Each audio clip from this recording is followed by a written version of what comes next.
My grandchildren have a very regimented bedtime routine. Bath, 2 stories by mom. Brush teeth, 2 stories by dad. Lights out.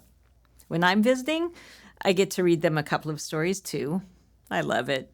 I appreciate the stories they choose and the lessons they are hearing in those stories. They are learning about taking turns and overcoming fears and appreciating differences.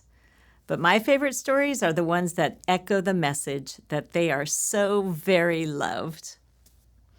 Bedtime stories aren't the only stories they hear.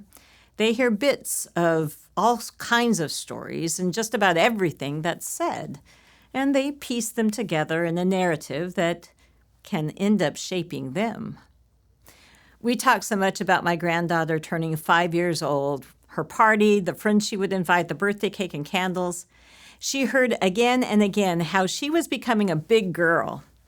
So when later I talked to her on the phone and greeted her with, "Hey there, little one," she said, "Granny, have you forgotten? I'm a big girl now. Don't call me little one." She was right. The narratives we hear and the lessons we learn from them, they do shape us, especially when we hear them over and over again. The story of Jesus' resurrection is a familiar story, even for people who don't consider themselves to be Christian.